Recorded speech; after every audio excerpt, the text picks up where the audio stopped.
Hello, my name is Dr. Greg Symko. Now, typically with the thyroid gland, or what I like to call the thyroid system, because it's not just about the thyroid gland, there are three major problems associated with the thyroid gland that is missed by most practitioners. And that is why it's such a big problem, and people are not really getting better with just a simple medication. Now, I've talked earlier about how the thyroid system works.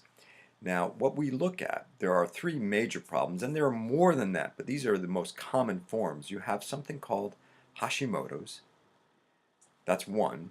The other one is pituitary stress, and the other is binding globulin elevation. They all three can be associated actually with diet, believe it or not.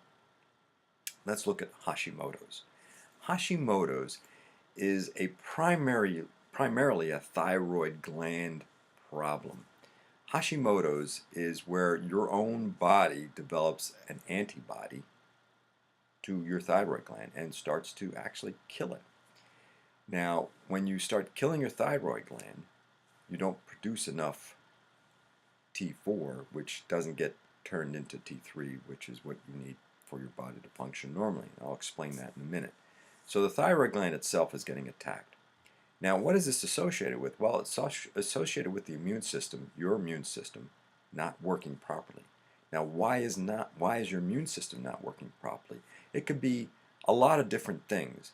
What has been associated with the problem is actually some food sensitivities, and the three major culprits are gluten, casein, which is found in, and soy. Now, gluten is found in wheat products, rye products, and barley products, beer, bread, pasta, pizza.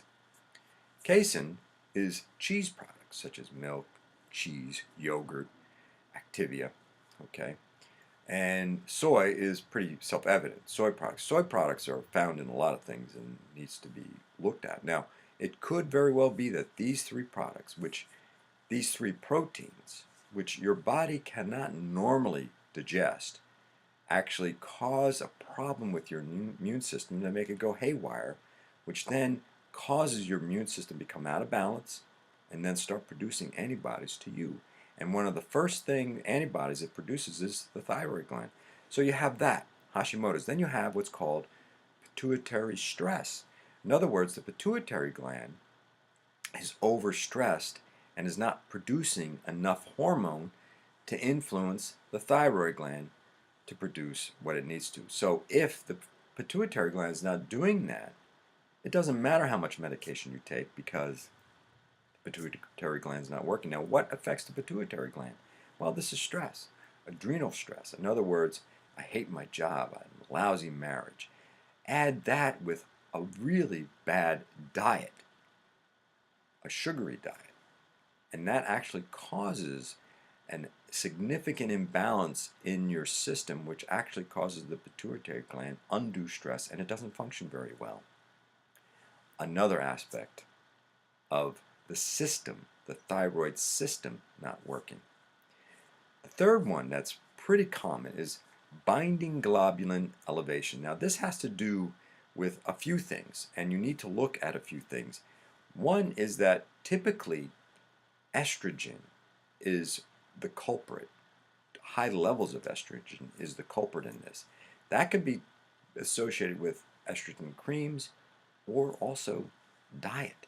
Now, diet high in sugar can actually cause estrogen to not be detoxified or released out of your system because you need to get rid of estrogen if you have it in your system, and that's usually done through the liver. If the liver is not functioning correctly, you can also have problems in this area. This is associated, what part of the system this works on is the part where the T4 that your thyroid gland produces is not changed over to T3 in sufficient numbers. And T3 is what you need to make your system work. So you see, you could take medication, but if the pieces of the system are not working, you're still going to have symptoms.